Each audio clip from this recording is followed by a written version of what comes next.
I didn't misspell my name this time. I'm proud of myself. I actually feel like, maybe that Garden City, Kansas education did something. It taught me how to spell my own name. Thrilling. Hey everybody, how's it going? Zach Clayton, Community Pay It Forward, Community Dare to Care, and the pACT channels. And we're back to a regular podcast. I can't remember what these are like after last week. It seemed to me like I was on one that was a little bit different than the other ones, and we're going to be talking about that after our first segment. But as you guys can see behind me, we are thrilled to have the goddess of the grape joining us, Stephanie Simoes. Hello, Stephanie. Hi, Zach. Happy to be here. How are you doing? Knowing that I'm not going to be sitting here for 22 hours, I'm pretty happy with that. You are a rock star for that. I love the reason why we do it. I love the fact that we got to hear all the stories that we got to hear.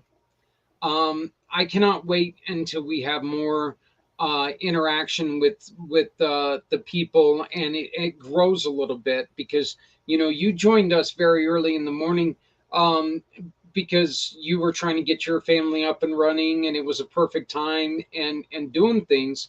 But our guest tonight is one perfect example that my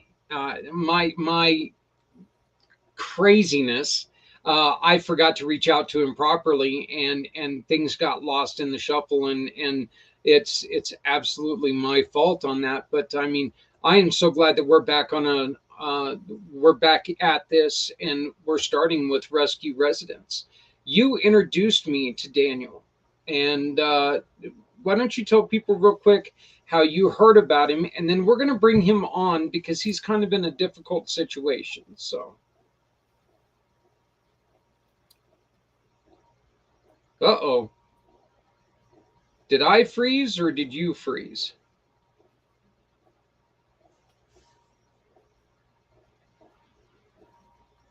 I don't know who froze here, but I think. Okay, I heard you for a second.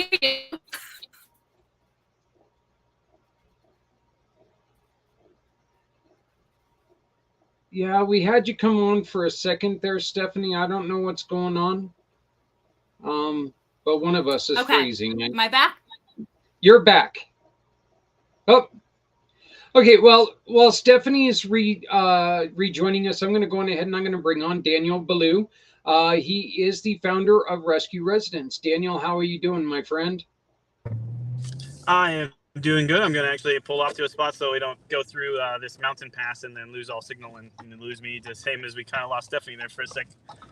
Yeah. That this internet, it's supposed to make life easy, I thought.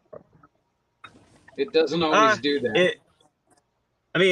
It's an easier conversation than it would be if we didn't have the internet, because then we wouldn't be able to have the conversation at all. That is true. And holding those old phones up to your ears, that they weren't always all that fun. So, and we're going to be joined now again by the goddess of the grape. She's here. So, hey, as we were talking stuff, it's the internet. So we do have Daniel Ballou with us. He is the founder and executive director of Rescue and Residents. Daniel, why don't you go ahead and tell us, what is your mission? What are you doing? Because it is something I have never heard before, and I love it. I think it's such a great waste, our use of resources, of wasted resources at this point. Yeah. So I guess I'll say that parts of it are not unique, right? So the idea of a holistic program that identifies veterans that are currently experiencing homelessness and follows them all the way from like bringing them into the program, addressing the issues that they're personally facing, getting them job training and skills training or whatever it is, and then helping them place them like into a job, and then following them all the way basically from currently in the state that they are to the place where they want to be. That concept on its own isn't entirely new. It is being executed in some places very well. And so following that model as a requirement, like it needs to be a holistic program where it's not just one niche piece, is something I really wanted to get after. But I think the unique piece, which is kind of where you're going after it, is when they come out to our site and join into our program, we'll have them live in homes that are on our campus site while they go through those processes, both the personal development stuff and then the job training and then job identification and placement. But while they're living there, they're living in a tiny home that is a converted retired ambulance, right? So we convert that over into a tiny home, and it's an ambulance that is a home that they can also then take to these events with us, discuss where they're at in their process with people who are looking to help support them in that mission of getting them back onto their feet. And while they're living in those, they'll live in a couple of different layouts as a part of what we have on site. We have different layouts inside each ambulance, and then they'll figure out the things they like and the things that they don't like about each of those layouts.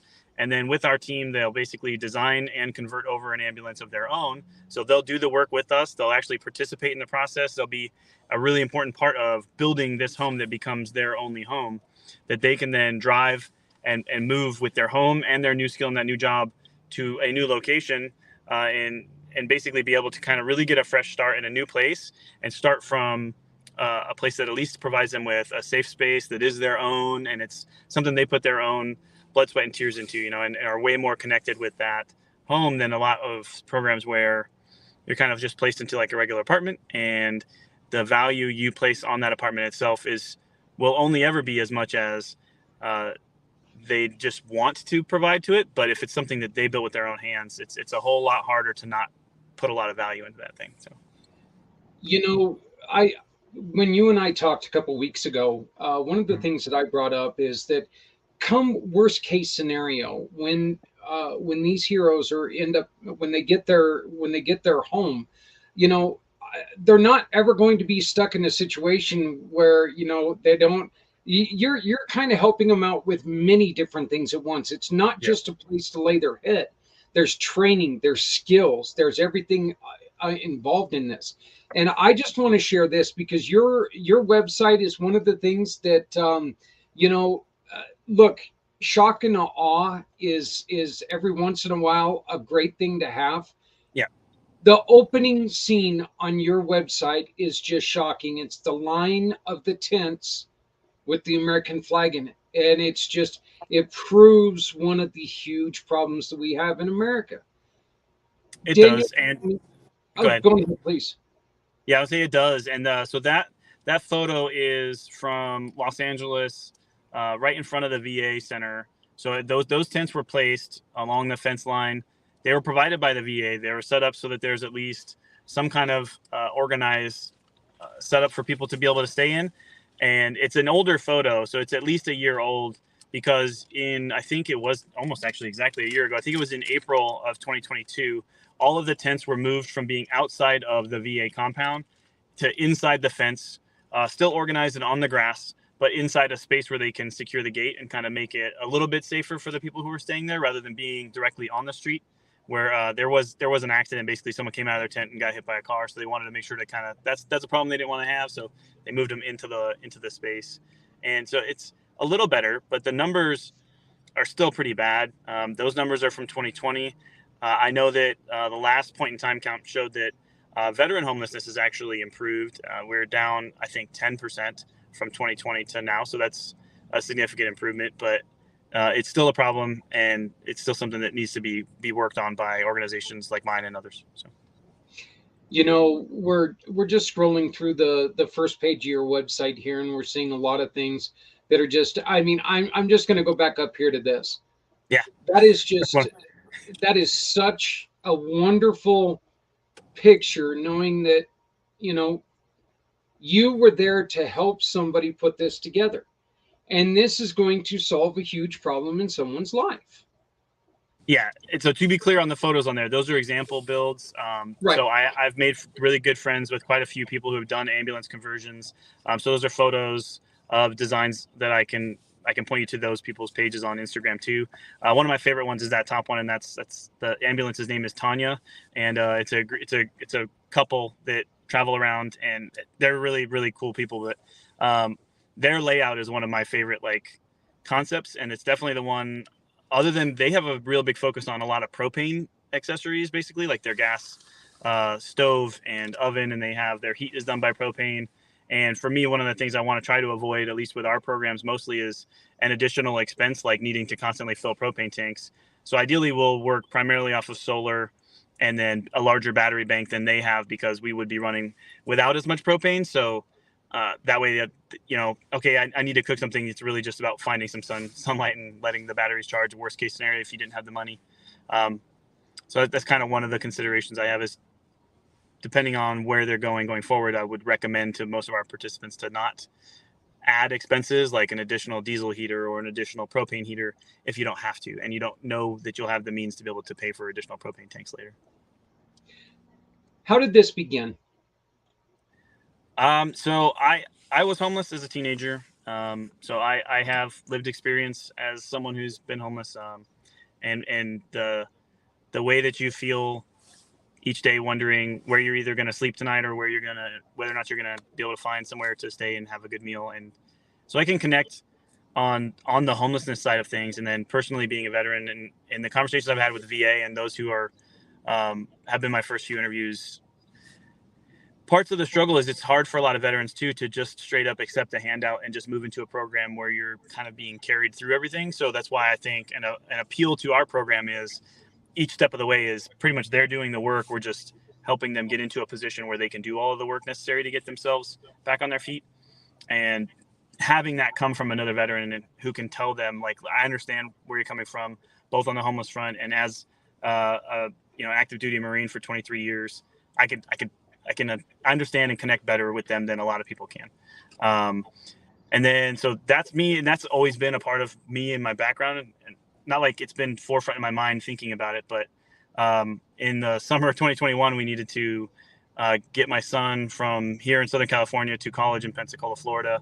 It was still pretty heavy COVID. We didn't want to get on planes. So we as a family decided we were going to get our own RV and truck down to Pensacola. So that way we could stop at rest stops and not need to use public spaces. Basically never need to see another person for the whole, 4 or 5 days it would take us to drive down there. So then as I'm researching, trying to figure out what kind of RVs we would like and what we would want to do, fall in the rabbit hole of vehicle conversions, and then learn about all the different kinds, buses and, schoolies and charter bus, like double deckers. Some people do double decker ones, but then stumbled across the ambulance builds. And I think a lot of different things all just kind of started to click together in my head that this kind of a solution, not just as a tiny home option, because there are tiny home villages as one of the things you kind of come across when you're looking at these things, which are fixed, but it's the mobility piece as one, like the idea that you're around all these people. They're probably the same people who you were around when you originally ended up going into homelessness. And then if you get out of it, you're probably still gonna be around those same people if you're still in the same town, still in the same neighborhood. So programs need to exist that allow people to potentially choose to completely escape away and try to do a fresh start somewhere. And why not have that escape vehicle also be the home itself? And it just kind of all started to click together.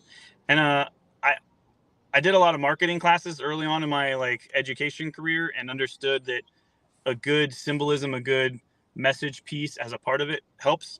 And the fact that these vehicles were originally designed to rescue people, and that we all know that, we all see them and connect with it in that way, that for them to continue doing that in a second life, the same way we're having our program participants kind of get a fresh start in a second life, I think is an important symbolism and an important, automatically understood part of the way we're kind of developing this out. So.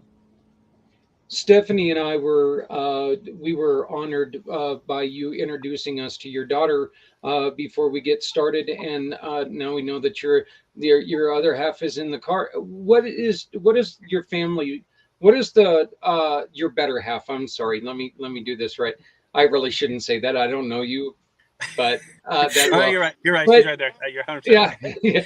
She's definitely the better half when she's sitting that close. I know. I'm married too. So, but how important is the family aspect of this? Because you do know that, homelessness does exist when families are involved as well. Yeah, and I think so on there. Well, for my family part of it, we all understand what's going on it. I think this Saturday actually will my daughter and I will be probably spending some time doing some of the internal uh, removal stuff for our very first ambulance. So we're going to be doing a little bit of gutting ourselves. So we're all involved with it.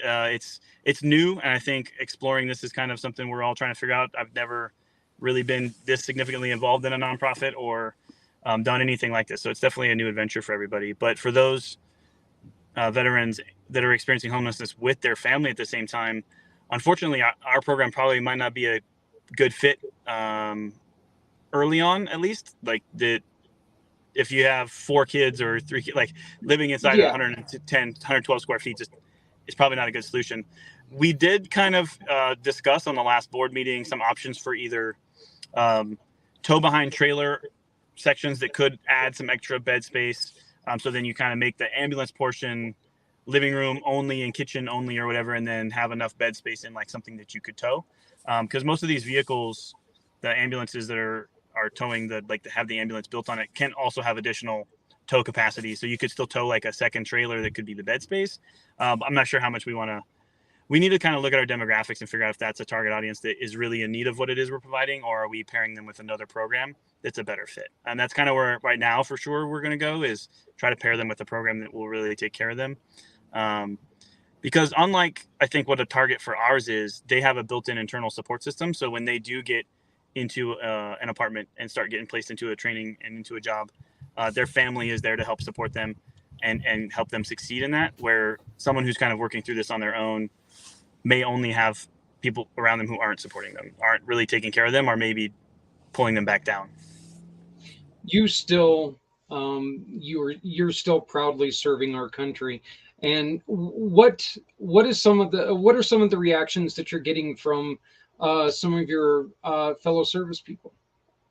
I mean, By the way, I love the little smirk. It's kind of like going, wow, I could tell you what that guy said, but I'm not sure if that I want to get that far. Yeah. So a big part of it is really like excited about what it is we're doing and really proud of it. But the smirk, I think, was mostly like, I get the question, I got it quite a few times. So when we talked a couple weeks ago, I was at AFCEA West. It's a conference down in San Diego. And I was explaining this to a retired colonel that I've known for years. And he was like, how do you have time to do all of the things that you do? I was like, well, for one, I just don't sleep very well anyways. So there's plenty of hours to work on stuff, but just there's more time in our days, honestly, than most of us realize, if you can get others to help with things. And so I think when you have a mission or a program or something like this, where a lot of people believe in the idea and the concept when they understand it, it's a lot easier to kind of start getting more people to kind of help in as many ways as you can. So I'm working at that. I'm still not great at it, but I need to have people willing to support and distribute the load. So it's also being slow rolled, to be honest. We're kind of just getting started. So the goals are pretty small. Like, as long as I keep making a little bit of progress, then I know I'm doing something. So. Well, a lot of you guys know, a lot of you guys have joined us before, and this is simply what we're doing. Stephanie, do you want to go on ahead and introduce your flyer? Yeah, absolutely. First, I want to say, Daniel, I'm so glad that we finally were able to put this together. I wanted to get you on this show with Community Pay It Forward for a while now. Their mission has inspired us. Zach knows a little bit about what we're kind of working on all the way on the East Coast here. And I think it's really, really cool what you guys are doing. And I must say, he is very good at social media, because that's how we connected, was through Instagram. And he actually does take you through the process and the steps, and like breaking up the pallets and the wood that they're using and all those things. So if you're not following Rescue Residents on Instagram, definitely check them out. But what you see on the screen, what you see on the screen is the QR code to the open fundraising link for this month. You can take out your phone and just hold it up to that QR code. It'll take you right to the fundraiser for Rescue Residents, where any purchase is going to give back and support their cause.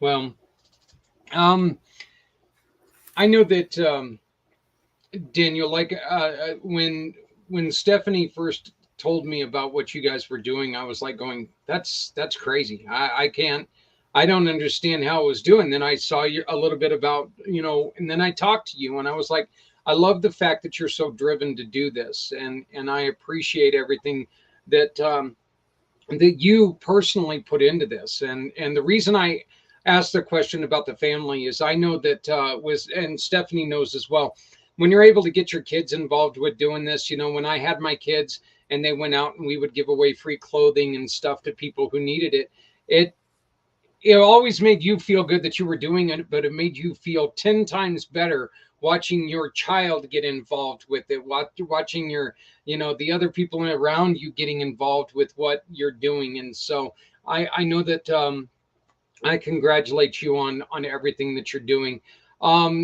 You're going to be joining us again here in 2 weeks. You guys just today had quite a snowstorm, so I know that you're having a difficult time with some traffic and stuff. So we don't want to keep you too much. But the one thing I do want to ask you, and I'll try to keep this brief. What could the money potentially do to help you? How could it help you guys? Okay. I mean, honestly, like at this point too, some expenses are very straightforward and very simple, where it's almost kind of silly sounding. So this is a vehicle, right? So I have an ambulance that I have to get registered. And right now, one of the things I'm dealing with is it's really expensive to register a vehicle that's very heavy and that you actually purchased for a reasonable price, even though I purchased it out of state, when you're doing all of that in California. So our first go at registration for this first ambulance was $440. That was with an estimated weight of like around 4,500 pounds for the vehicle. And they'd said, hey, you should be able to get a tax exemption from California Department of Tax and Fee Administration, whatever. Well, they don't have an exemption for nonprofits using vehicles and the way you register them. You can't register as tax exempt if it's being used for a nonprofit as the sole reason for it, even though like this will also be specifically a home or like an RV kind of setup that someone will actually live in as part of them. Doesn't matter. So I still have to pay taxes on the purchase of the vehicle, even though I bought it at auction, and it was located in Ohio. So I still have to go back to the registration office and pay those taxes. And then I had to get an official weight ticket, and the actual weight of it was about 9,000 pounds. So it's going to be more like $800 for the registration portion instead of the $400. And then I still have to pay the tax office. So like, honestly, money right now would be able to go to basic, simple things as I'm building these processes out, like even just registering the vehicle that we have to become our first on-site home. And then next thing I would think to spend money on would be for us to be able to do the actual conversions. So we're looking at purchasing solar panels, purchasing batteries, purchasing the entire power system, basically all the battery management system, inverters, and then we would look at internals for the actual like RV type amenities itself, a small electric stove, some kind of shower and water systems and other things like that. So it would be then after just basic stuff of registering and legally being able to drive this vehicle around, doing the stuff that we need to do next, which is converting the vehicle over so it can become a home. And this is the last question. I'll ask Stephanie if she's got anything for you. But my last question for you is, in your future scenario, if you can take a look into your crystal ball, how quickly are you wanting to get these going from auction item to living space? Okay, yeah. So a reasonable timeline would be 3 months, right? So 3 to 4 months, purchased, brought in, gutted, converted, including registration and other stuff, and vinyl wrapped. And so then the idea would be the full process for an individual, including like handling their own personal development stuff, plus then job training, and then doing their vehicle conversion is like 6 months. So each person would join into the program, probably take about 6 months to go from moving into our facility and then moving out with their own home. and a job somewhere else in the country, and a plan of how to get there, the funds to be able to have fuel and everything to get there and live in a location. So ideally it's either, a lot of states have state parks that are totally free for veterans to use and park on like RV parking spots. Or we're looking to, I've already contacted a couple, and there's some pretty good feedback so far, but no, contracts, but like some RV park type places that have national footprints, they could let us into the, like, basically allow them to stay there either at a reduced rate or for free for a period of time. So about 6 months, I guess, the short answer. All right. And one of the things that Daniel and I did talk about, and I just want to make this a mention to all of you people, all of the businesses out there, there is a potential, and we're not willing to speak on this too much yet. There's a potential for your business to be seen in a very, very large way by a lot of people. If you want to take and sponsor Daniel to help him do this, they are definitely looking for sponsors, and there's something coming up. There's a project that they're working on right now. It's not finalized. That's the reason why we're not going to bring it up, but they are looking for sponsors. They're looking for people to step in and say, you know what, I love what you're doing. We want to be part of it. And, we can get this started here in California, but I don't see why we can't roll this all over the world, all over the country.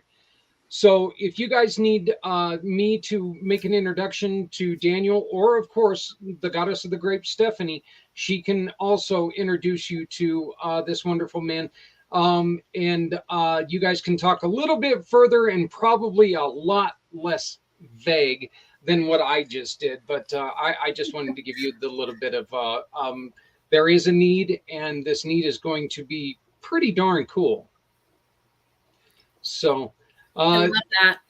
Yeah, I love that. I know he's driving. But I did want to ask, if anyone is local to you or has the means to get anything other than monetary, obviously they need donations, right? To keep the ball rolling, because these homes can't be built without money. But are there any other donations that might be helpful, supplies for the build, or, access to discounted solar, like you mentioned before? Like, are there anything specifically that if somebody wanted to donate items to you that you're looking for? Yeah, I'm so afraid that we're going to lose him in the mountains, but I think so. Yeah, I think that's one of the questions that we're going to have to ask Daniel next time. But Daniel, hopefully you can hear us, and you get your family home safe. We wish you the best. And we'll contact you. We'll contact you in the next couple of days and make sure that everything gets kept up with this. But please get your family home safe, and we will talk to you in 2 weeks. So, but thank you very much for joining us. So, but we're just going to leave him on for a little bit and see if he's able to pop back on and join us. Besides that, he's a good-looking guy. He kind of makes the show look a lot better than me. Oh, there he goes. He took off on his own. I tried to give him a compliment. He was like going, I ain't doing that. So, but Stephanie, we run into a lot of people. You and I run into a lot of people, and we talk to a lot of people who are willing to do a lot of really cool things. This is one of those things that when it comes to nonprofits, this is kind of like the manliest nonprofit that we've ever had, because this is that guy getting out there with a wrench and an ambulance and going, damn it, this was a lifesaver once before. It's going to become so much more now. And it is really, honestly, one of the coolest ideas I've ever heard of. I love it. And, I know what their mission is about, but hearing him speak on it in that way and just correlating it to ambulances save lives, and they can in their second life, incredible. I think what they're doing is really, really cool. And I joke with him sometimes, you're on the West Coast doing something. We're on the East Coast trying to do the same thing in a different way. But it's something that's not spoken about often, with our background, with my husband being a contractor, you hear so much about Airbnbs and this kind of construction and that kind of build. And you don't hear so much that veterans need housing. So we were able to get him to come back on. Daniel, her question for you real quick was, other than monetary, are there anything that people could donate? Maybe in your area, people with mechanical skills or Oh yeah. solar panels or any of that. What are some of the other things that people can donate? Say the monetary part is just not there. Of course, we're going to want to buy some wine to support you. But what are some of the other things that people can offer up that would really be beneficial? Yeah, so like any of those things you mentioned that are, what you would think of would go into an RV or a vehicle conversion build. So we're looking at solar panels, anything with the power systems, anything you think might go into or come out of an RV or a vehicle conversion like that would be great. And then we're honestly building, think of it as like a location that is a community, like a campus together, right? And it should have everything that needs to care for anybody participating in it. So we're working with some local charities as well, but donations on this front always work too, which is, just clothing. So if they have needs for clothing. And since we'll be working on these vehicles, we're looking towards coveralls and other things we can get, any tools that we might need to work on the vehicles. I have one orbital sander, right? So, I mean, like when I'm sanding things down, and I could bring in 10 volunteers to help me sand down the side of a vehicle, but I got one sander. So the volunteers are all just looking at each other. It doesn't really help much, right? So tools and stuff to get those jobs done. And then we actually did manage to partner with another local charity. So right now we're pretty good with this on this front, but food too. So we're going to plan to have on site the ability for them to cook not only inside their ambulances, but we're going to try to put together one basically like cooking and dining kind of facility area where the long-term plan would be to provide meals to the community from our program participants cooking on site and like providing a dinner that anybody could pay kind of what they want to help fund the programs too.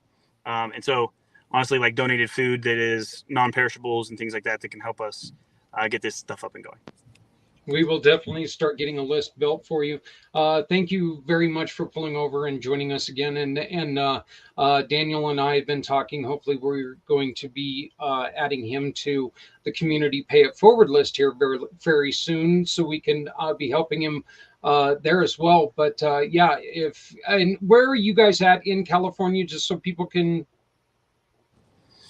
So the organization is actually located in a town called Yucca Valley, but so it's just north of Palm Springs. If you know where the Joshua Tree National Park is, driving home from Marine Corps Base in 29 Palms today, Joshua Tree National Park completely blanketed in snow.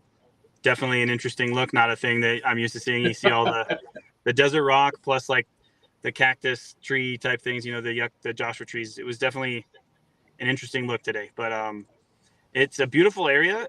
Most people who think desert think just sand dunes, and most deserts are different than that. And there's definitely a lot of life here. It's kind of a unique thing. Well, again, Daniel, I want to thank you very much for joining us. Please be safe, getting your family home, and we'll talk to you in 2 weeks. We'll be talking back and forth in between then to make this go. But if you've got one last thing you'd like to say to people, it would be. I was just going to say thank you so much for having me on. I appreciate your time too. And yeah, we lost you in the mountain pass because it go between. There's absolutely no signal there, so we're now stopped up here. We're gonna grab some dinner and then head back to the house. So I just I guess what I could end with is I learned a lesson and I've been teaching it to others because it's uncomfortable for veterans a lot of times to know how to respond when people say thank you for your service. So most of us either just also say, you're welcome, but that's not necessarily, I think, what the other person's looking for in response either. And so I learned from a book by a Medal of Honor winner that said basically he had this anecdote at the beginning of the book where he comes out from one of his speeches and gets into the car, and the driver who's been his driver for weeks, it's the same guy he's been going to all these speaking engagements with, as he gets in the car, still says to him, he's like, oh, thank you for your service before going to the next thing. And for some reason, he doesn't even know why he did it to this day. He says to him, you're worth it. And they both like look at each other in the mirror and it take a second to like connect. They're both kind of like just baffled by the connection that created between people. So for the veterans who are watching and for those that, maybe had never heard that before. When someone does thank you for your service, you can thank them basically by saying that they're worth it. Because that's, for us, a lot of us, it's not necessarily serving for the thanks. We're serving because we want to serve our people. We want to serve this community. We want to serve this nation and the people who make it up. And so you can respond to that in a way that makes a better connection between each of you. And so for anybody who would be thanking me for my service as you did earlier or whatever, just wanted you to know that you're worth it. That's a beautiful, beautiful, beautiful statement, and I appreciate that. I truly, truly do. So, but once again, Daniel, thank you very much, and we'll be talking to you really, really soon. Okay. Good luck, and we'll be sending you all this information for you to share it out with everybody. And please, folks, let's share this. Let's help Daniel and his family get started and get going on this. And this is a real chance, as I was saying earlier. This is a chance to send a machine that was built to save lives, to let it continue that after its mission as an ambulance. I mean, I think it's such a great program. I really do. So congratulations, keep up the great work, and thank you very much, sir. I will. Thank you for having me on. All right, we'll talk to you soon. So yeah, again, Stephanie, I mean, it was so fantastic having him on, because it's a neat thing. It's not like any nonprofit that we have on is boring. Okay. But like I said, No. it is the manliest nonprofit that we've ever had. I'm going to take this thing and I'm going to pull out my wrenches. And I love how he's going to have his daughter in there and tearing it apart. I think that is so cool.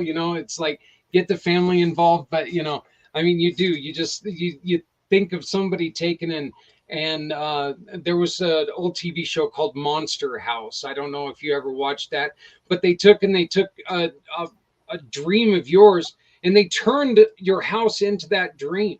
There was one where they turned it like the backyard and the family room into like a hockey rink. And I'm just like going, oh my God, I'm in love.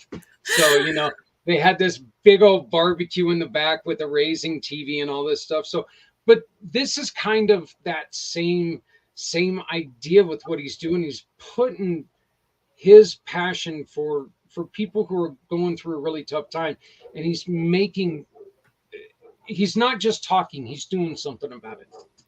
And I love, because I've been following them for quite some time now, they take you on the journey with them.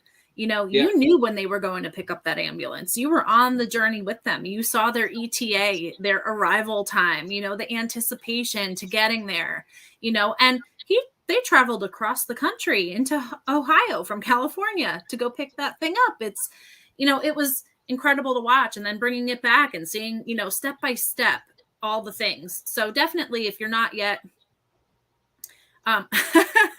with no AC, he said, if you're not following them, definitely check it out, because you see clips of all the hard work and, every step of the way, and you really feel like you're a part of the journey with them, even if you're like me across the country. So, really, really cool. And I appreciate so much what they're doing. Well, Stephanie, we're going to do the thing that we had done before, but we hadn't done in a while. Why don't you go on ahead and tell people, what am I drinking? Oh, I am so glad you got your wine, Zach. Yes. So you are sampling the new Love Language Collection red wine blend.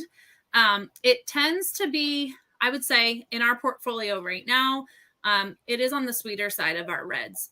I would say our sweetest right now is our Frizzante, which has a little bit of a fizz to it. It's not a bubbly, but fizz. But that is on the sweeter side for our red wines. But I actually have something really totally different that I want to introduce tonight, because it's not every day. Yeah, but to do that, I got to start working. I got to put the wine down. That's no fair. Oh, no, no. You don't have to start working. Just sip. I'll talk for a little bit. Well, yes, you guys do have something brand new. Yeah, but for those who haven't seen the show yet or might be new, because I know everybody is sharing this around, because it costs nothing to share this podcast around, this live stream. Please share it. The more people we can reach, the bigger the impact we can make for rescue residents. My name is Stephanie Simoes. I am a cause entrepreneur with One Hope Wine. So what I do is I specialize in fundraising, gifting, private wine events, and wine delivery. And I love that we get to do this every month, Zach, because we get to highlight these incredible nonprofits, see what they're, looking to do with their mission. And even if they're focused on veterans, like, it's always in a different way. And I connected so much personally with what Rescue Residence has been doing. So, really, really excited to be here. All right, let's dive in because we're going to talk margaritas pretty soon. I put a sneak peek on the page earlier today. If anybody saw, it's not every day the wine company brings out a margarita style wine. So really excited to launch this. It is available today on the website. And if you haven't heard of One Hope before, as a company to date, we've donated over $9 million to over 37,000 different nonprofit organizations. So I like to call this the platform to really be able to do good in our local communities and do good and give back to the causes that we're most passionate about and we care about the most. Not to knock the big organizations, but they do get a lot of eyes on them and funding. And having this platform every month with you, Zach, we have the ability to bring on these smaller nonprofit organizations, talk about their mission, and really be able to help them. So really cool. Some of our winemakers, Robert Mondavi Jr., Mari Wells Coyle, who came over from Sterling Vineyards. She's absolutely incredible. And think of it this way, every single bottle of wine that we sell actually gives back twice. Once to the One Hope Foundation, where our main pillars of giving are for clean water, ending hunger, health and education initiatives, but in addition to Rescue Residence this month. So really excited about that. And not just this month, because if you love their mission, you can actually select their organization in your account, and anytime you order wine or get a wine club shipment, the donation goes right to them. So that's a really cool fun fact that we have that feature on the website now. Yep. All right, I think it's time to dive in. Are you still there, Zach? I don't see. Yeah, I'm still.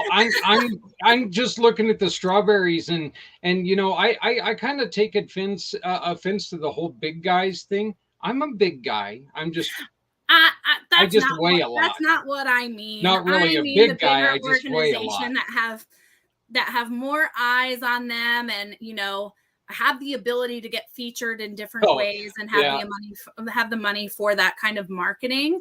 Where these smaller organizations don't have the funds for that. So this is a way to really get their story in front of other people. So definitely share this around if you're watching. This is one of those things. One of the reasons why I love the smaller nonprofits is because you know what? A lot of times in the bigger organizations, you ask people, how did this get started? And there's that's not going to happen here. Right. You're going to ask Daniel how this started, and he's going to tell you how it started. Okay.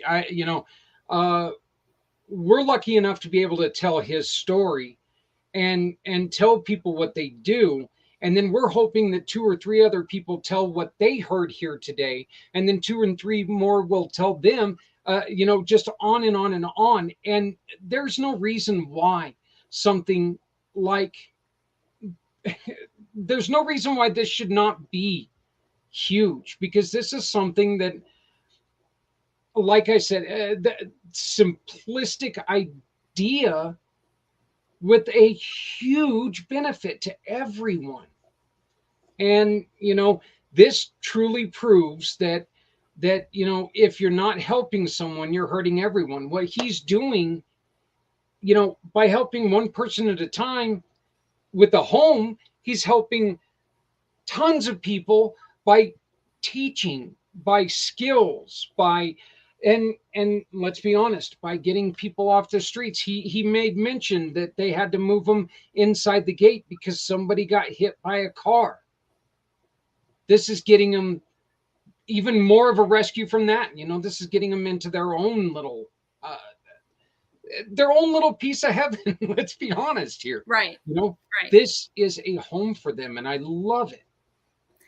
And I think that this is going to cause a ripple effect too, because that person learning the skills, doing the build, hands-on, is going to feel inspired and helped and motivated to then go ahead and, pay it forward after that, So Yeah. really, really cool. And it's true. You don't hear every day, hey, this person was walking out of the tent that they were sleeping in and got hit by a car. That's shocking, but it needs to be said because it's a true problem. The homelessness problem is a true problem that's not spoken about enough. It's one of those things that we were saying the other night when we were doing the 22-hour podcast that, there's so many things that are reported, but if you leave it up to certain people, what they report is what they need you to hear. Right. When you get into a smaller nonprofit like the ones that we thankfully get to work with, we get to hear the reality of it. That, look, this is the reason why we're here. This is the bridge that we came across. I love his openness on I was a homeless teen. So there's that bridge, and he is building, or there's that pothole, and he's building that bridge over that pothole. He saw the need. He saw, on a family trip, nonetheless. How cool is that? You go on a family trip and it inspires something like this. I mean, it's just, look, inspiration can be found anywhere at any time. And it's, I do. I'm asking you guys, please go to rescueresidents.org and check it out, and find out more. He's got a mailing list. Get on that mailing list. Find out what they're doing. Follow them. Take and buy yourself a wine. 10% of that wine goes to help Daniel this month. You can add him to your list to where you're helping him every month. Okay. But the thing is that this is great, and this is helping so many people. And all we're asking you to do is, we all enjoy a little bit of fun. Well, wine's a little bit of fun. Kind of like margaritas, huh? Good segue into the margaritas. So yes. And I actually have the bottles right here with me, but yes, that's a beautiful photo. Keep that one up. So today our new collection called Wild Things has released. So we now have available both lime and strawberry Wild Things margaritas. And they are made from agave wine. This was something new to me, Zach, that I needed to learn a little bit about before coming here today, because I'm obviously not a winemaker. So you might be asking, what is agave wine? Agave wine is a fortified wine made from fermented blue agave. So unlike tequila, after fermentation, it is not distilled. By only fermenting the agave, you end up with a wine margarita, which is much lower in alcohol with similar flavors to tequila. I will say this is a sweeter wine. I got to taste this much of it because I needed to know what I was talking about. So we have a lime and we have a strawberry. The lime has, of course, zesty flavors of lime. It's tangy and bright. The strawberry agave wine margarita is sweet and juicy with flavors of ripe strawberry.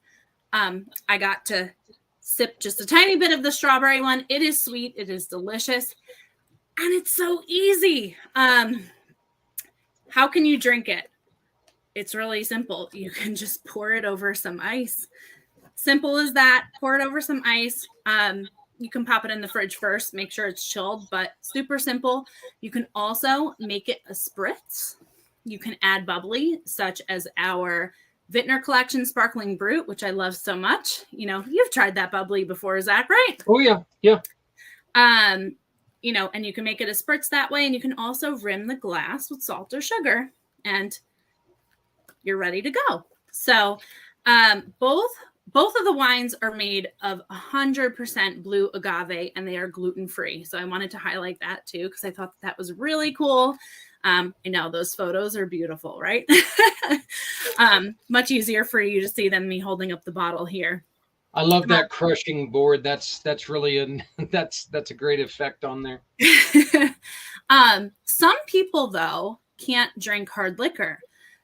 So I wanted to highlight that this might be a good alternative where you still get, kind of that tequila flavor, but it's not hard liquor and it doesn't have the hard liquor alcohol content either.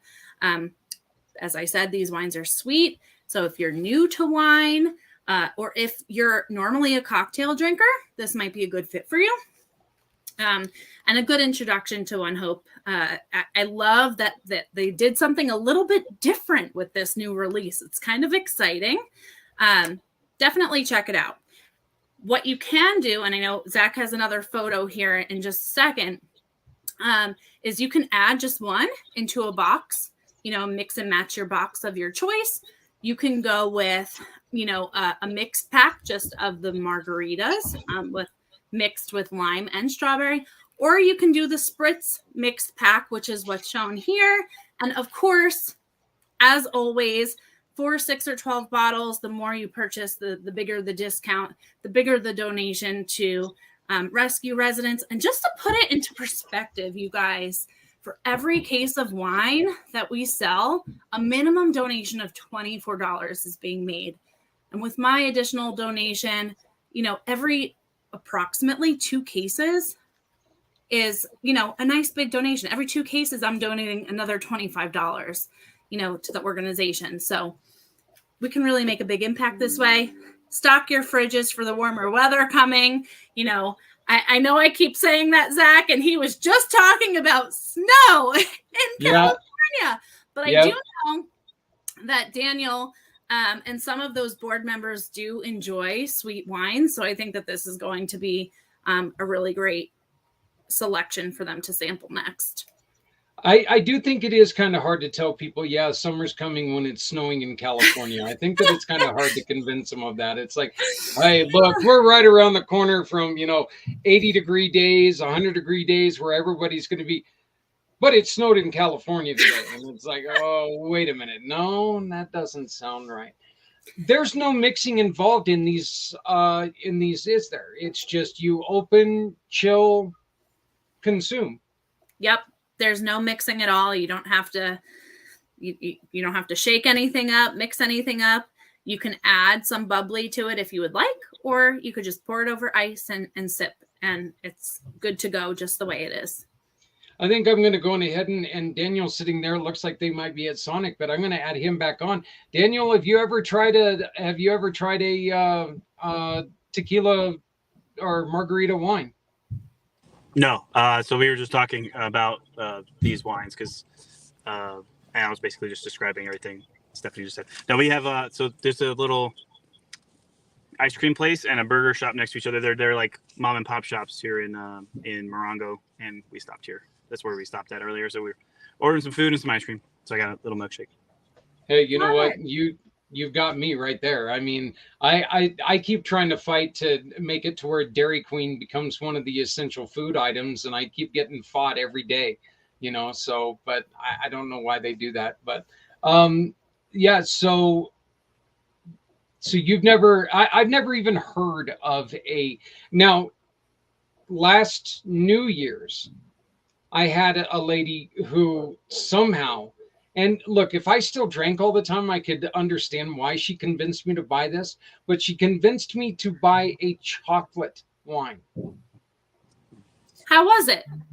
I couldn't ever bring myself to try it. I just couldn't do it. I hate to say I chickened out. I'm like, I watched Adrian drink it or pour a little bit of it, and I was like, no. Hey, it's kind of weird. That's like when they started doing stuff with like the tequila rose and making like the strawberry stuff there. I'm just, to me, that's just like, oh no, that's not just a bad next morning. That's a bad that night. So it was weird, but I am interested in these, and you can add these to the cases, or you can mix and match a box if you'd like, throw one or both into your box, or you can go with the mix pack that's available on the website, whether the spritz or just the margarita mixes. Well, I'm saying mixes, but mix of the lime and the strawberry. That's what I meant. Came out like we're mixing stuff. We're not mixing anything. But I know that you tend to like the sweeter wines, Zach. And I believe, Daniel, the sweeter wines were a hit with your crew also. That is usually where ours goes. Yeah, it's kind of. And if you go in that direction, like into like Moscatos and things like that, you're probably going to like these because they tend to be sweeter. Again, yeah, and I had never heard of agave wine. That's why I was like, we mentioned it. I was like, oh, interesting. I mean, it makes sense that you could do it. I just had never heard that it was being done. So that's pretty cool and be worth trying. Yeah, totally new to me too. Daniel, where can you be found on social media? So on Instagram and on Facebook, I have also just myself, which is just daniel.baloo. And then for the organization, pretty much everywhere you can find us at rescue residents of some kind. So most places it's just all together one word. I think on Instagram it's rescue_residents maybe. And then Twitter is the only one where someone already had that. And so it's res_plus_res, like the words all spelled out. So it's the only one that's kind of weird. Well, we're going to ask you to, when you get a chance, please go to join and go to our Facebook page, the Community Pay It Forward One Hope Wine fundraiser, and please share all that information, and have your crew get funny with it and try some new wines and tell us what they think. We really want to do well for you because we really do support everything that you're doing. So. Yeah, I think now that these ones are out, it's definitely something new, and we'll probably do kind of like what we did last time, Stephanie. We'll order a box, and then we did like a live stream trying them all out together. So that was fun. Yeah, it was pretty. I mean, we did have some technical difficulties at the beginning because we had the camera in a position. It was my phone, right, where it was still in direct sunlight while we were all sitting comfortably in the shade, and it overheated very quickly here in the desert. So we had to like move the camera and like start over the live stream. Okay, now the camera is also shaded. So that was an interesting. So in other words, it was not snowing in California on that day. Not that day. It was like, I think July. It was hot. It was real hot. Ah, okay. So, but yeah, well, I really, really do appreciate both of you guys. I know, Stephanie, it's getting very, very late for you. And again, Daniel, please keep up the great work. If there's anything that we can do, please reach out. We want to support. We want to see this get as big as it can go. Yeah, my pleasure. It was good talking to you all. Thank you. All right. Thank you. And Stephanie, I will see you guys both in 2 weeks. Yes? Absolutely. Yep. So, all right. Well, thank you guys very much. Goddess of the Grape, you can get a hold of her right here at her Linktree. Just linktree.com, Steph Simoes. All you have to do is go there and she can answer any questions. It's going to have all the links that you need to find out more about Daniel and rescue residents and everything else, everyone else that we've run this program for. So, but we're going to be right back. We're going to be talking a little bit about the 22-hour podcast, and we're hoping to have a video game trailer joining us here soon. They have a trailer filled with many different types of video games where they just go out and they let kids do all, let the kids go outside and they're not all on your TV. So, you can still watch whatever you're watching. It's actually pretty cool. So they've got a couple of them here in the Colorado area. So like a traveling arcade. That's so cool. My kids. Yeah, it is. And yeah, I mean, it's really neat because you can have, I believe it's like up to 15 kids playing at once. Very so cool. And you can have a couple different games going on at once, say a couple kids want to play Mario Kart and a couple kids want to play, Mortal Kombat or whatever they play. These darn kids today, I don't know. So I don't play any of that. And speaking of that, he had just pulled up. So we're going to be pulling in Darius here in just a minute. But Stephanie, thank you very much. And we will talk to you in 2 weeks, my dear. Have a great night. Cheers. Thank you.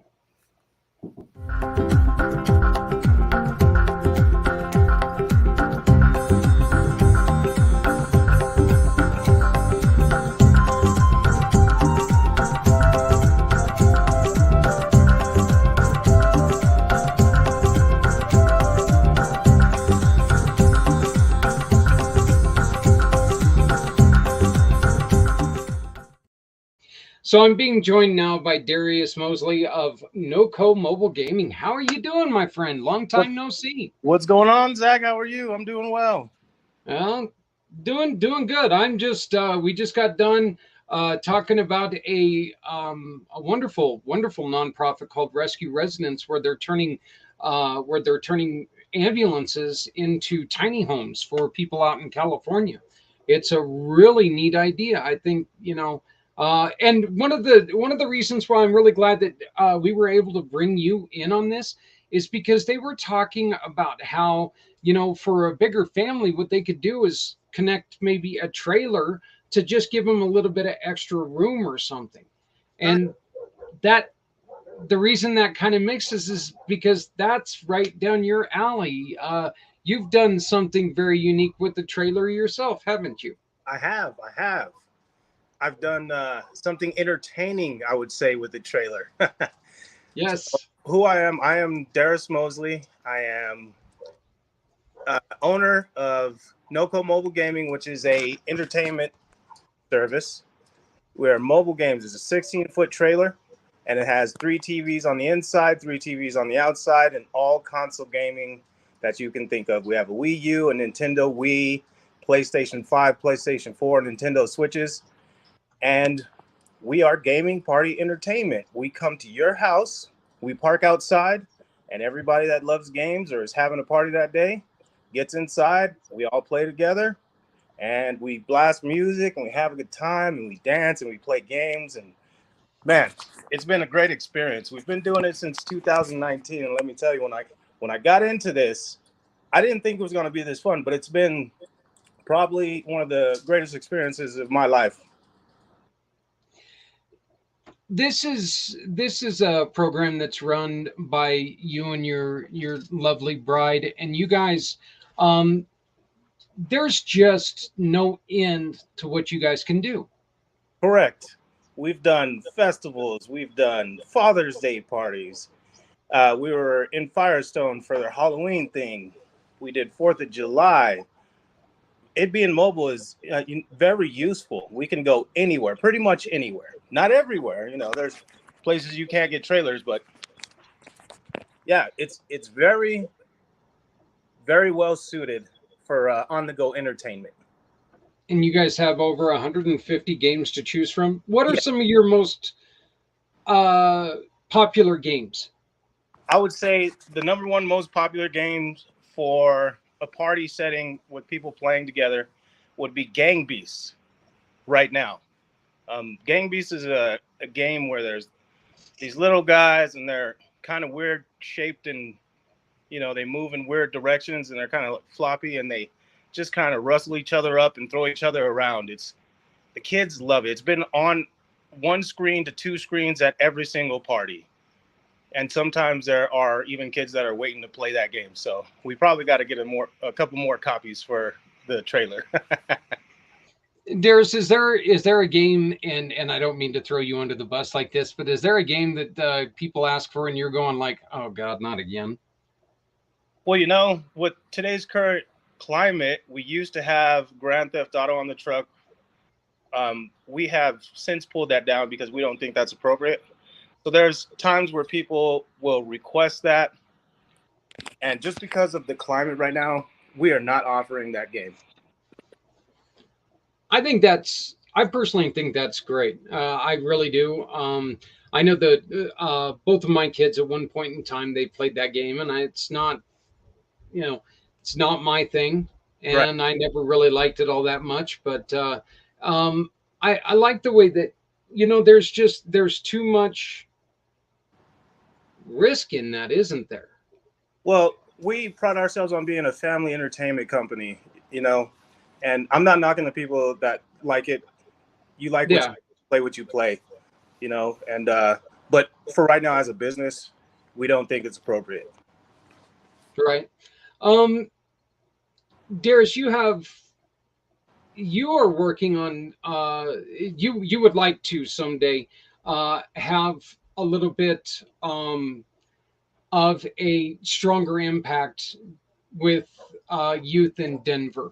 You would like to see some changes. What are some of the changes out there that you would like to partner with people to spearhead and see what you guys could do? We'll just give more opportunities for the children to see different things, different walks of life, different avenues of entrepreneurship, just to open up the possibilities in their mind to, things that they could do, the things that they can be a part of in any way, shape, or form. Is it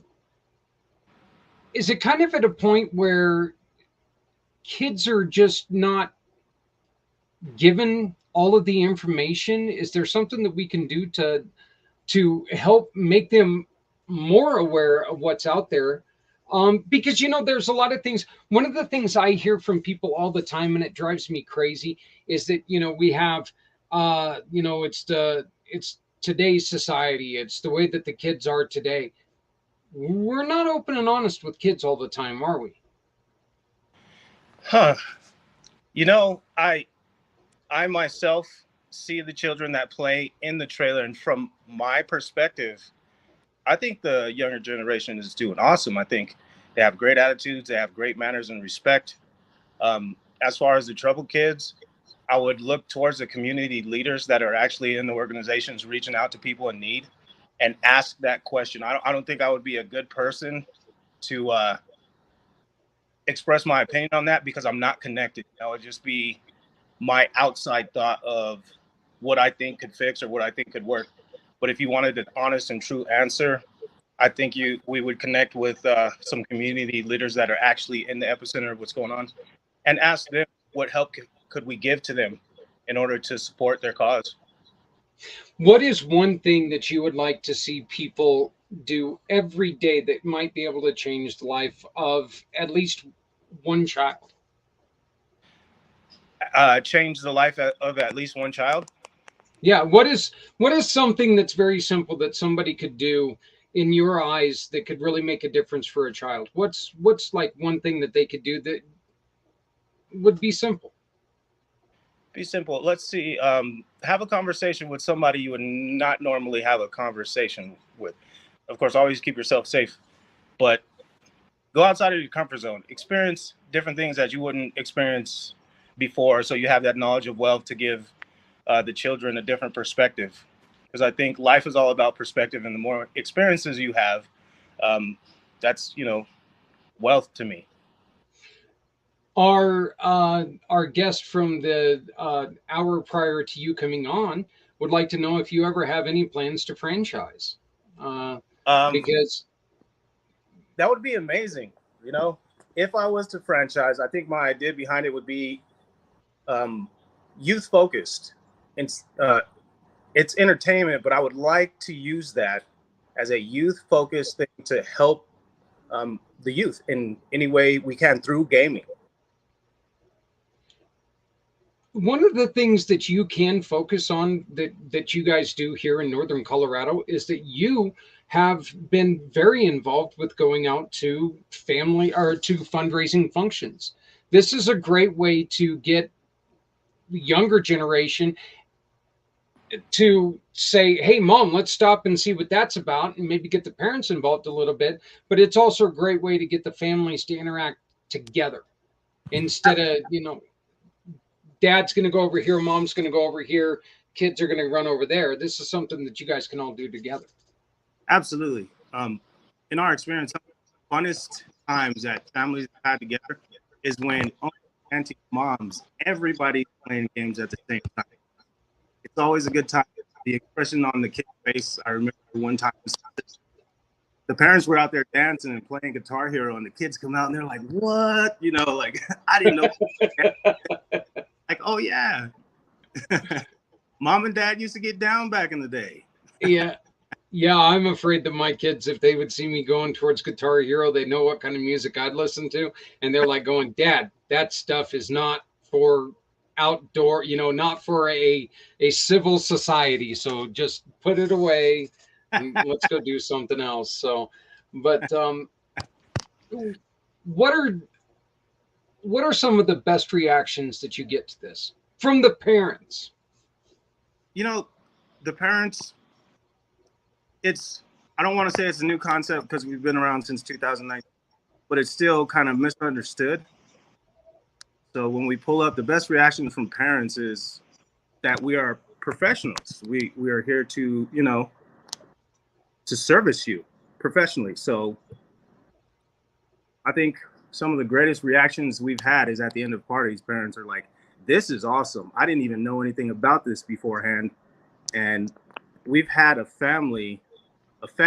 cul-de-sac schools that had such a great experience that they called us back 2-3 years in a row, and that's a blessing to us because it's just me, my wife. It's a family-owned business, small business, and to be invited back multiple times, you're doing a good job and you're leaving your customers satisfied. And what do you get from the kids? What do the kids say? Oh, the kids. This is the best birthday ever. Yeah. Quoting the children, best birthday ever. And then the kids that are with them have such a good time. Can you come to my birthday? And when I count down to 5 minutes, it's usually, oh. Yeah. Yeah. But we try to leave on a good note. So I try to high five everybody on the way out. Thank you for having us. I know at one point in time you guys were working towards getting another trailer. Are you guys still going to try to get it to where you can help even more people hold bigger parties and stuff? I'm always thinking about things we can do better and different services we can offer. So yeah, there's a couple things cooking and a couple things in the pipeline that we are trying to offer in the future.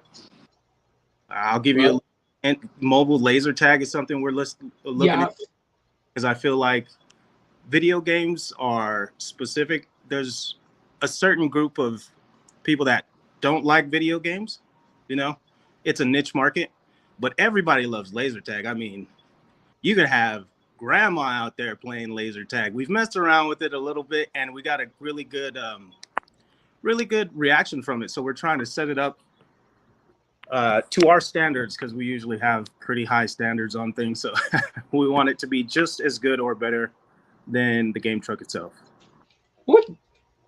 What happened with laser tag? At one point in time, it was like the hottest thing in the world, and then it kind of disappeared for a little while, and then it came back a little bit, and then it disappeared again, and now it's back, and it's like everywhere again.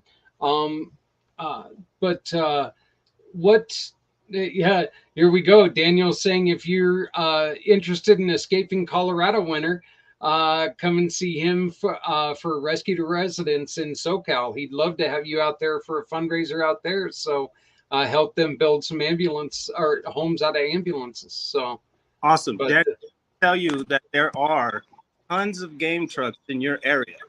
So if you get on Google, search it up, there will be tons. And I am sure that some of them would love to help. I'll tell you this, Daniel, we'll still do everything that we can to make sure that we're trying to help you, even if it's from afar, because again, your program is well worth it. So, you and your beautiful wife, you guys, this isn't the only thing you guys do. You also have full-time jobs. Yeah.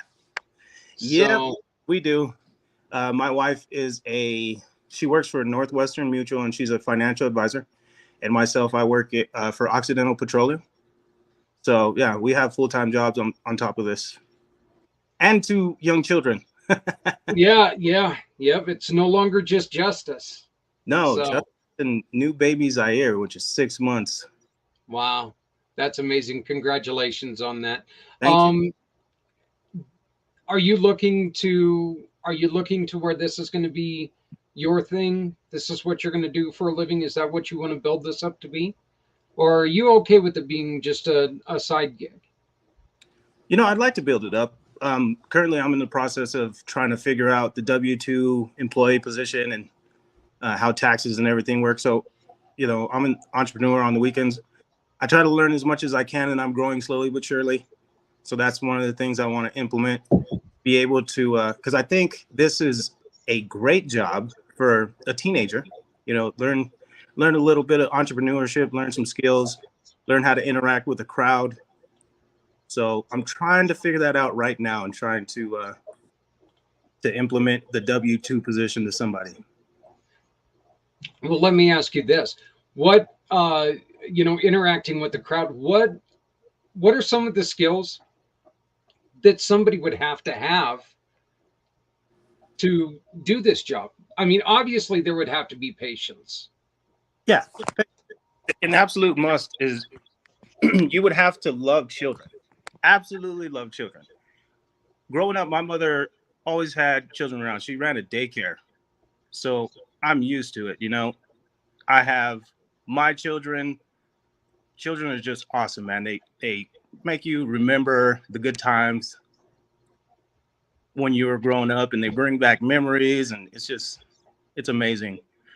They would have to have good patience to work with children. They would have to have public speaking skills because you have to give directions. Have to have some sort of leadership skills because if you're dealing with, a 7-8-year-old, that's kind of difficult. Learn how to navigate that situation. And as far as like my position goes, if I was to have somebody fully take the truck and go out without me, you would have to have truck and trailer experience and knowledge. It's a unique set of skills. It's like this weird set of skills all matched together. You have to understand gaming. You have to like kids. You have to know technically how to troubleshoot a generator if anything were to happen in electrical systems. See, I think that this picture here is a really, really cool picture because I mean, look at all those. There's not a bored face in there, is there? I mean, all these kids are sitting there. All these kids are excited. You got dad and well, it looks like a couple dads and a couple moms sitting in here, and dads are just as engaged as anybody. Oh yeah. So, how many people can play at once? It depends on the size of the children, but typically we get up to 16 at one time. If the kids are older, we can get about 10, if they're like 16, 17, 18.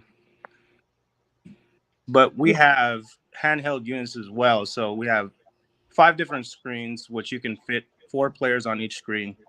But then we have handheld units and Nintendo Switches, and we have 9 of those. So, wow, that's amazing. There's usually someone sitting around not playing games unless they just want to watch, and that happens often. Well, when we get together and do this, I promise I'll be that guy sitting there, standing around just to watch because those controllers really confuse me. I'm not, I'm the old Atari guy, the one button in the joystick. I'm good with that. You add that second button and I'm done. We got you. We got Galaga and Pac-Man for you. We can get you on there. There we go. Well, I am grateful that this was a last minute booking. I'm really glad that we got to get you on. It's been a long time, and I did want your wife and I have been talking, and we're going to be talking soon, but I don't get to talk to you nowhere near enough. So, but the NoCo Family Gaming or Mobile Gaming, NoCo Mobile Gaming is a community pay it forward partner, which means if you hire them through us, they will donate a portion back to a mission of your choice. You tell us what you support. Going ahead. Yeah, absolutely. We are a partner. We believe in everything that Zach is doing. We love everything that Zach is doing. The idea behind it, how could you not? Community working together is what helps grow, helps people. Yep. Helps communities grow, and we need each other. So yeah, I do appreciate it. So thank you for joining me tonight, and I look forward to talking to you guys real soon. Let's get together this summer, and we're going to try to do that Families, Cubs, and Causes again this year. Okay. We didn't do it last year because, of course, there was that dreaded plague that kicked back in, and it just didn't allow us to play enough. So but we're going to be trying to do that again. And I'd love to get you guys out there for a little bit, show people what you guys can do. So hopefully you can come out and join us. Absolutely. So, well, thank you very much. Darius, how do people get a hold of you? www.nocomobilegaming.com. We are on Twitter, We're on Instagram. We are on Facebook, nocomobilegaming.com. You can go Google us, nocomobilegaming.com. Phone number 970-680-4263. If you forget any of that, Zach knows how to get a hold of us. Yep. All you got to do is reach out to us, and we can we'll definitely get you connected with them. You can also find their landing page when you go to communitypayitforward.us. And if you go to communitypayitforward.us, you go to, let me get it to pop up here, family fun, activities, and self-defense. And right there is NOCO Mobile Gaming. And all the information you need to contact them is right there. So tell everybody I said hi. Make sure that Justice knows. Hi to you. Hold on. You got a second? Yeah. I'll come say hi to you. Come here, Bubba. Okay, Dad. Say hi to Zach. Is that Justice? Hey, buddy, how you doing? It's been a long time. You've kind of grown up since the last time I saw you. Yeah, he's getting tall. He's getting tall. Yeah. You're becoming a big man, huh? Mm-hmm. And you're now a big brother? Yeah. You having fun with that? Yeah. Well, that's good. Well, thank you guys very much. We'll talk to you soon, okay? All righty, buddy. Mm-hmm. All right. Have a good one. Goodbye. Yeah. Once again, that's NOCO Mobile Gaming. Great organization. Great people. They actually, Daniel, I actually have that game. I actually have that game on one of the old rebuilds, or not the re-releases, the ones that just plug into your TV. I have the old TMNT. Yep. With the ominous music and you do the flips and stuff like that. Still can't play that game anymore either. But so yeah, it's kind of funny.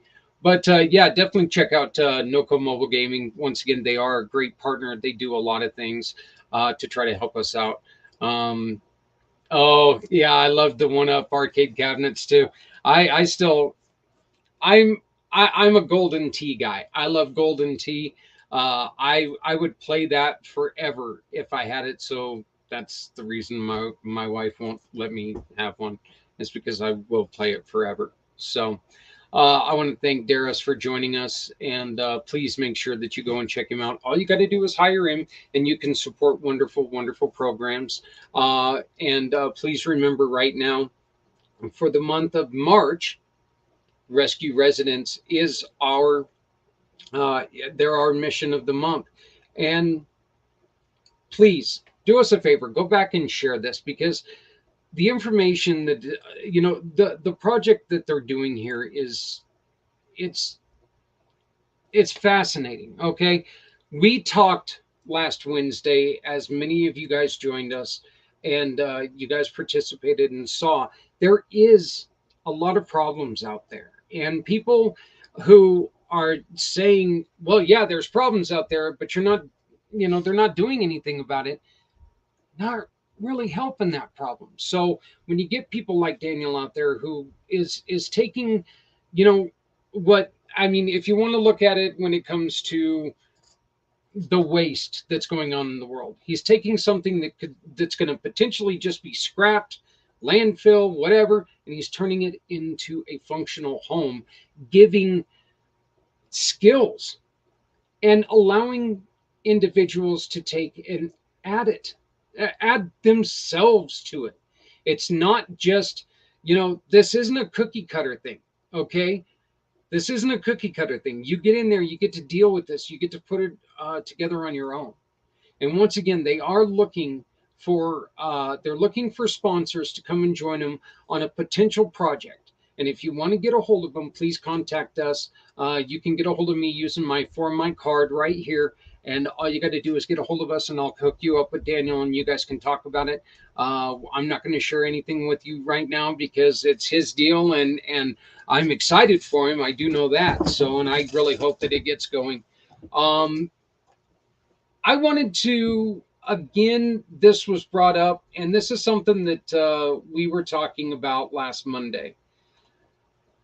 If you go to militarytimes.com/veterans 2022/09/17, veteran suicide rates may be doubled, federal estimates. And they talk about some of the problems with reporting and who is reporting what. There are a lot of states that are not reporting overdoses as suicides, and there are a lot of states that report states as suicide. Overdoses as suicides. Those are gonna make the numbers a little bit different. And I think that one of the things that we should really try to do is we should look at the numbers themselves on people who are dying. Okay. I think that we need to look at these numbers, and we need to really, really focus on the people who are dying unnecessarily. Call it a suicide, call it a drug overdose, call it what you want. It's still a death that didn't need to happen, and we need to find ways around it.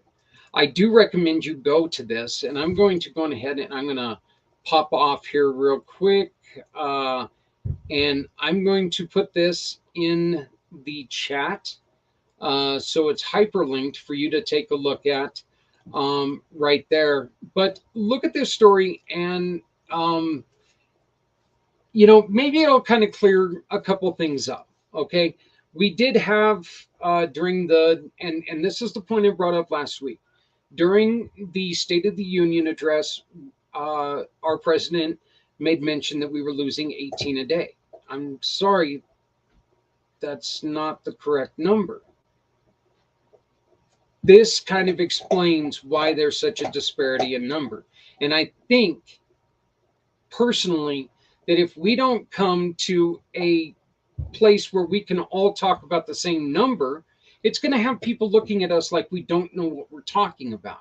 And I think that if we're sitting there and we're not all talking the same language, if we're all throwing stuff out there, if we're all saying stuff that is different than someone else, I think all that's going to do is really confuse people. And I don't see that as being the best way for us to get our message across.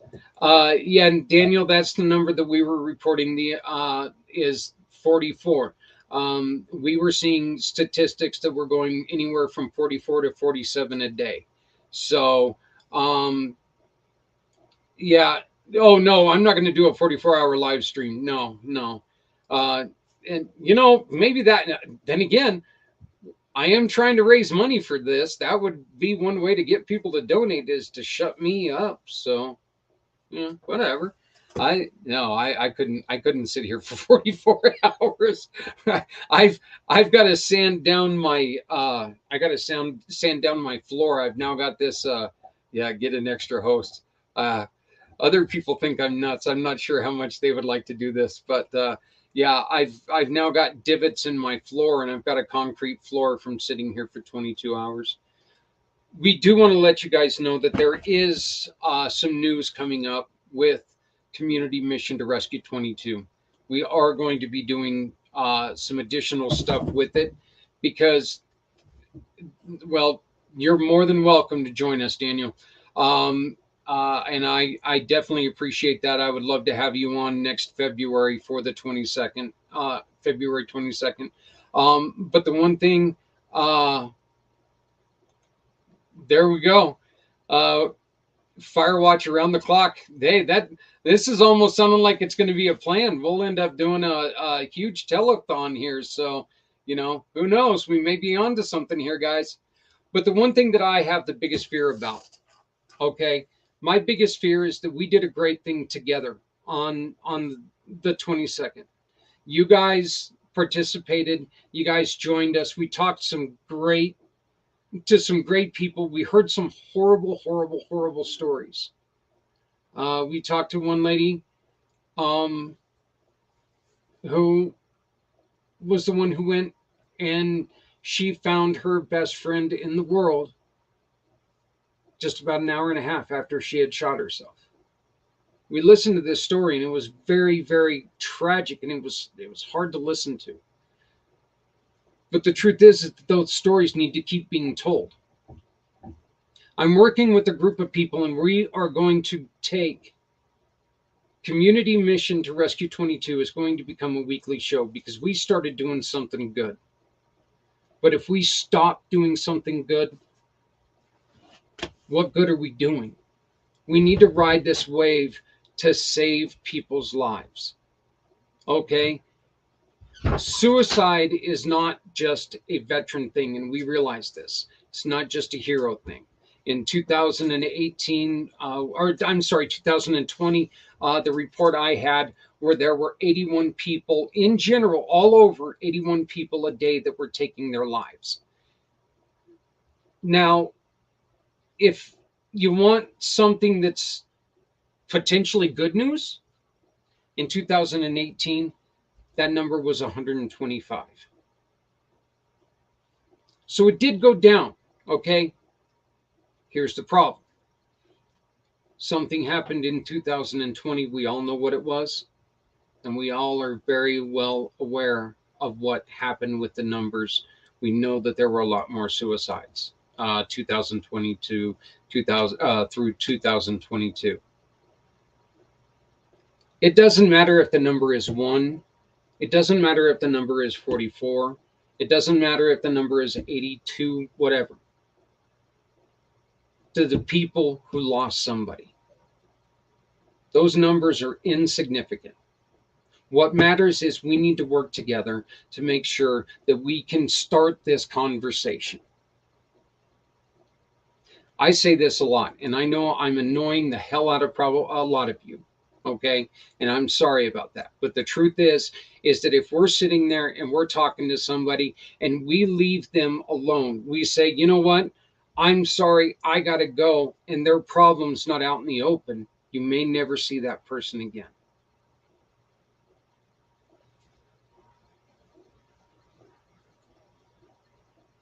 We've got plenty of people out there who are working diligently trying to change lives. You listen to 2 of them today. 3 of them, sorry. 3 of them. And then there was also that fat guy host. He wouldn't shut up either. But there are people out there who are trying hard every day to make a difference. If you know somebody who's at risk, and I'm not going to say that this is definitely going to make the difference, but I'm going to tell you this. If we don't do anything, we know it definitely won't make the difference. So if you're looking for some help, call us. Again, reach out to us here at Community Pay It Forward, and we will reach out to some of the people that we know, and we will try to find help. Okay? We've got wonderful people out here. We've got wonderful contacts. While Rescue Residence is not up and running, isn't it kind of nice to know that we know the person that's doing that, that's there, that's boots on the ground, that's doing wonderful things, trying to help people? Even if we can't help them with Rescue Residence right this second, maybe Daniel's got people that he can talk to that can help out. We know he's got resources throughout the VA, through VFWs and stuff like that. We know that there are other avenues out there. We need to stop leaving people alone when they're in trouble. When we leave them alone, they're alone. I mean, it's kind of a ridiculous way to put it, but it's true. When you leave someone alone, when you leave them to their own device,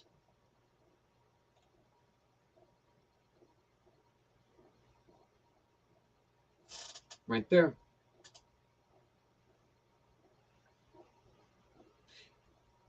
When you leave them to their own device, they feel left out. They feel lost. They feel alone. We all want to be left alone every once in a while, but nobody wants to be alone. Humans are that way. Nobody wants to be alone all the time. Okay. There are so many people out there who are trying different things. There are so many people out there that are working towards building those, that are bridging those gaps, trying to find things. Brian Gibson from Project Die Hard, he pulled that gun out of his mouth. He's working on bridging that gap. He's working on trying to find a way to cause hope. Talking every day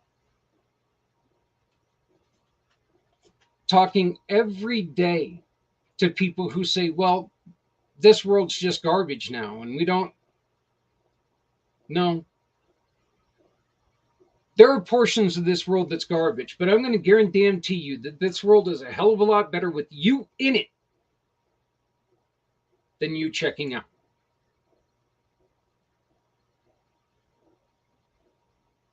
Right there's exactly what I was talking about. Enrique talking about how, if they're within a distance, they're going to drive.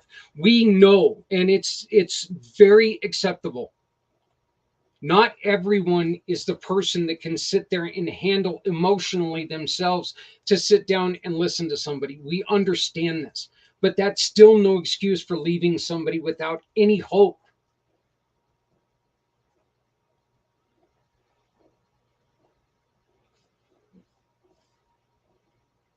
You can still make that phone call. You can still sit there. You can still make sure that they're loved. There are so many people who are trying great things. Healing Warriors here in Colorado, they're doing the gun safes, where what you do is they're asking you to put a picture of someone you care about on that gun safe. Asked a couple people if they think that's going to work. A couple said yes. A couple said no. Here's the thing: they're doing something. They're trying something. We all know that pictures can be a positive thing. Pictures can be a negative thing. Okay? A picture could hurt somebody. So I understand what they were saying about that. But if you see somebody who puts a picture of their child on a locked box, and they have to look into the eyes of that child, maybe that's going to change your mind a little bit. At least for that split second, and make them think, I'm going to give it another shot. That's when you can jump in and say, what can we help you with? How can we help you? Would you give me a chance to make a phone call and find somebody who can be there for you? You're sitting here right now watching this, and you're seeing two people who are typing on here. Here you go. You're seeing two people who are typing things in here that are suggestions on what you can do. Here, that's the statement that we're making. He's here because of them.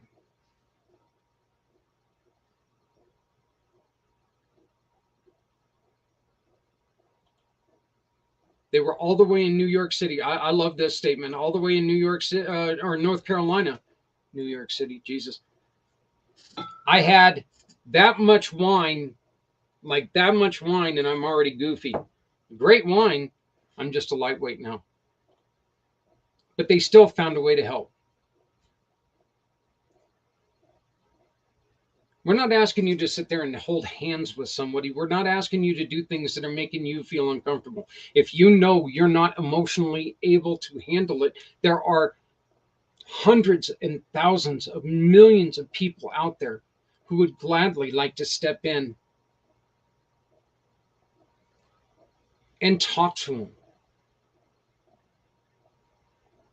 We watched on last Wednesday, we watched a group of veterans play video games together. And this is great because we just had Darius on. They sat there and they played video games together, and they were able to talk like they talked when they were in the service together. They were, was it something that all of us in the civilian life would understand? Hell no. But they were able to communicate together. They were able to say things together. And it meant the world to them. And it gave them a little bit of freedom. And every single one of them. Now, I know two of them personally, and I've heard the stories about the other ones. Every single one of them have had those dark thoughts. We heard the story on Wednesday about how, oh, you can tell when somebody's going to do BS. You can't tell if somebody's just had a bad day. Yeah, there are signs that somebody's going through something difficult. There are signs out there. But if you can sit there and think that you're going to tell me what I'm going to do next, I'm going to throw the switch and I'm going to do something completely different just because you think you know what I'm going to do. There are signs. There are signs like, somebody's given away their most, here you go.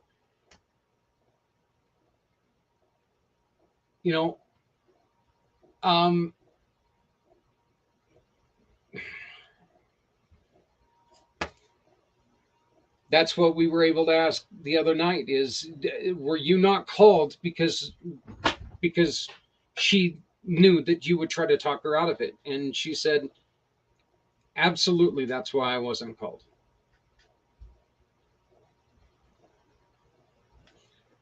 Right here. They're trained. They're trained, so they know what to hide. I mean, it's, Look, if somebody starts giving away everything that they hold dear, you know that there's a problem. Okay, that's a fact in all of life. If somebody starts giving away everything that they've valued for a long time, that happens when you age.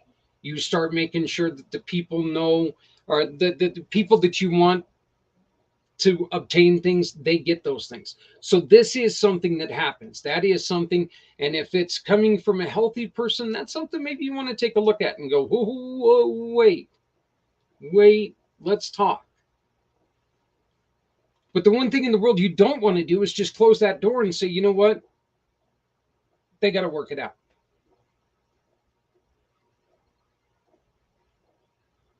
It's a possibility if they knew how to work it out, they would have worked it out a long time ago. They wouldn't be in this situation.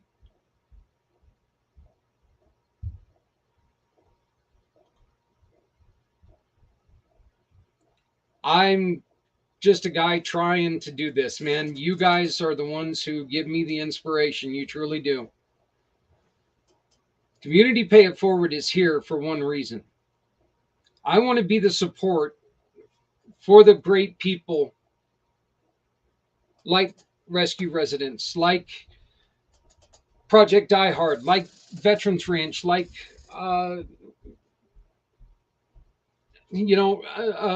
Martyred Angels. People who have went through and found a solution to a problem that they had. Did they find the perfect solution? No, but they found a solution. They found a solution. And if we can work together, we can put our solutions together and we can make a real difference. That's why we say we need to come together. No one ever has to go it alone when we all come together. If we're working together, if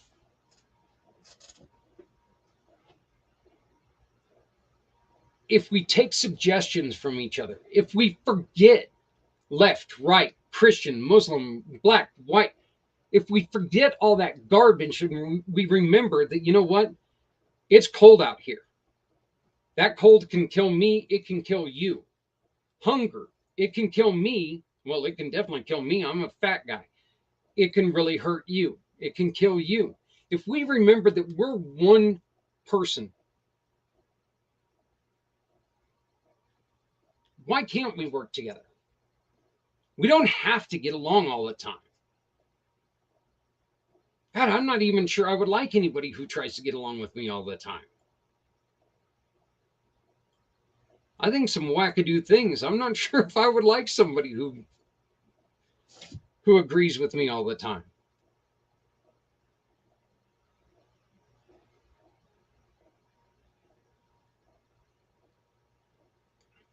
You know, that's true, Daniel. One of my favorite, and my wife bought this for me. She said, always keep fat friends. You can get away from the bear while they're struggling, or whatever it is. So yeah. So I'm the one who the bear's going to be eating me instead of you in the jungle or in the woods. But yeah. So um, yeah, Enrique, I'd love to talk to you sometime. Daniel, please go on ahead and share my information with them if you would like. I'd love to have you on. I'd love to, if you're willing to talk about your story, I'd love to get you on here. But we will be, no, no, we will be expanding bare necessities. That's it. We will be expanding the mission to Rescue 22. We are going to be putting out a weekly podcast of organizations that are out there trying to make a difference. We want to make it to where people can find the resources that they need. Working with great people like Stephanie, she's doing some wonderful things out there. She's going to be building some things that she can use your help, and you know what? She can use your experience. It's a big country, but it's not hard to navigate back and forth. Giving each other experience, giving each other knowledge, giving each other, good God, giving each other the thumbs up every once in a while, a pat on the back means a lot, and the support can mean so much.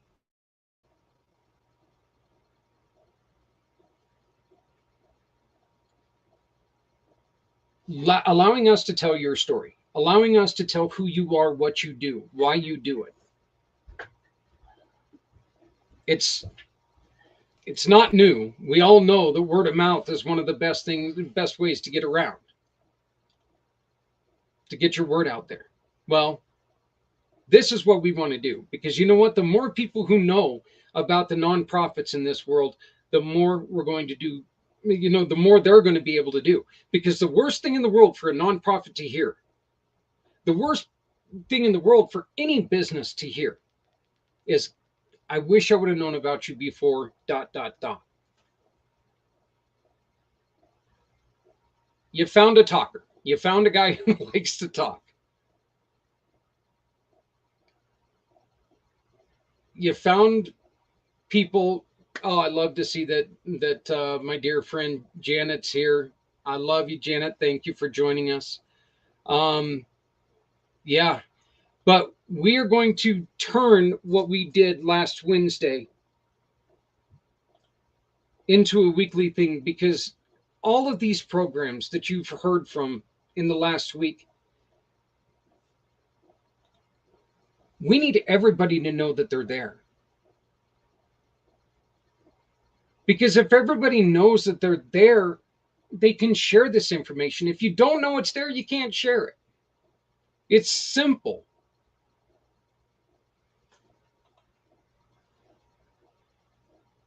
Let's turn what we've started.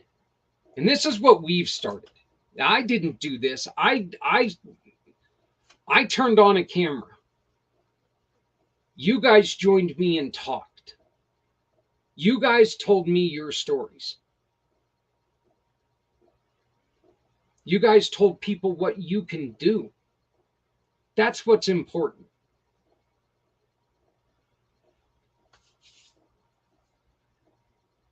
If we let people know that you're out there, are we going to save 44 a day? Not if we don't try. Who says it's impossible? I don't even want to say it's unlikely. I'm going to say it's not going to happen if we don't try. So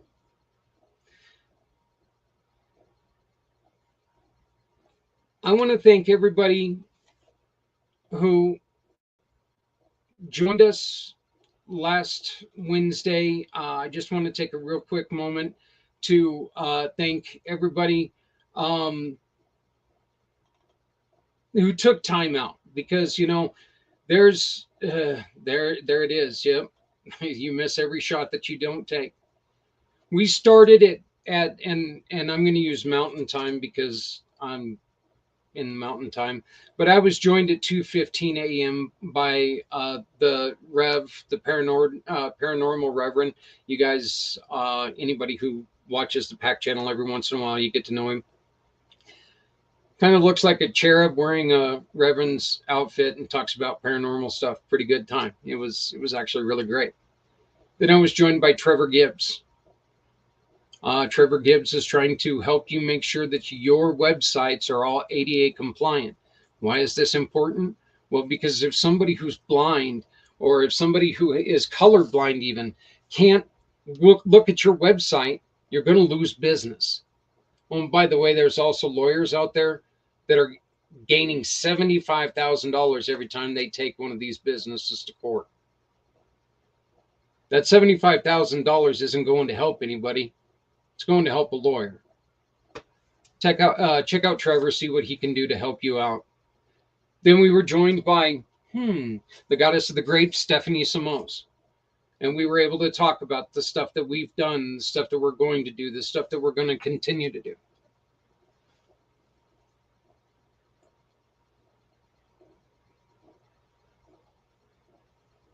Yep. That's true, Stephanie. His features people who are hard, as we get older, it's harder to read small print. So Carolyn Rasmussen, then she came on and she joined us with the Pampered Chef special, which is still going on.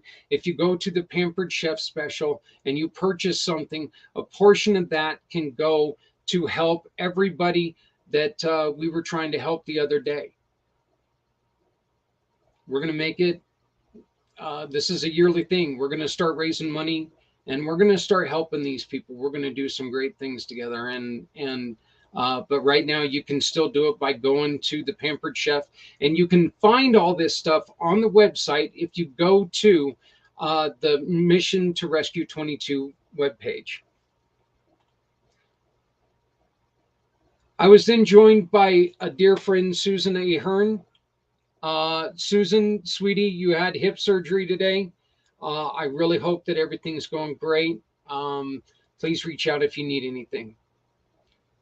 Got to meet Mark Haddis for the first time. Had a really, really good time with him. Then I got to talk to Sandy Abate, great partner. She was the first one that when she found out I was doing this for year 2, she was like, I want in. Then we were joined by our dear friend, Janet from Healing Warriors, Scott O'Sullivan of O'Sullivan Law Firm and Ryder Justice, Z World Webs and Alan Holmes. You guys are going to get to know a lot more about them here in the upcoming weeks, because they might have a lot of something to do with this Mission to Rescue 22. The Simpson family was on, giving us a lot of information about some new healing techniques that are out there with less medications, more natural reactions, which is truly the best way to go about it. The more junk you put in your body, the more junk your body has to put out. We were joined by Larry Goldstein after that. He was talking to us how if you were in business during the COVID times and your business suffered it all, without paying him a dime, he can get your company money. We were then joined by Jeremy York, and we had a special edition of the Nick Files, where Nick talked about the most haunted military bases in America. It was such a fantastic time. And then, of course, I got to get out of here for an hour because my beautiful bride and Adrian and Jan took over for an hour.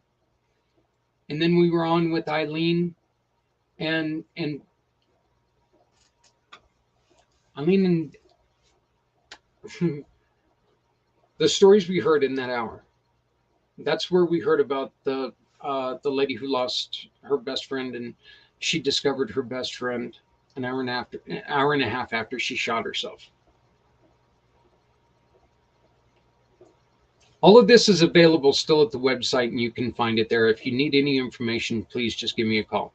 Richard Kaufman, one of the best-known veteran podcasters in the United States, joined us. And then dear friend to the program, Steve Palak, joined me. And then we watched people play video games for a couple hours.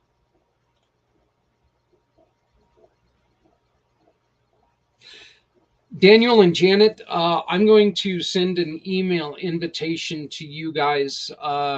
Daniel, Janet takes part in Healing Warriors here in Colorado.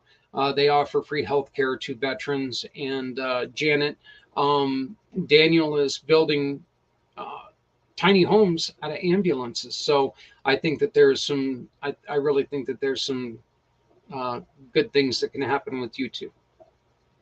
So my 2 hours is up. Thank everybody who joined us tonight. Thank you for everything that you put out here. Thank you, Daniel. Thank you, Stephanie. Thank you, Darius. Janet, thank you for popping on. Always love to hear from you. And Enrique, it was great to meet you. I can't wait till we get to talk a little bit more. Folks, please remember, if you're not helping someone, you're hurting everyone. No one needs to go alone when we all come together. Please, put an extra hoodie in your car. You don't need it. If you're not wearing it, you don't need it. If somebody's struggling with the cold, make sure they get it. Maybe something little to you, it could save their lives. Say the wife makes some extra food. Throw it in the old hillbilly Tupperware. Give it to somebody who's struggling with the cold or with hunger. Look, food's food. We all need it. So I look forward to,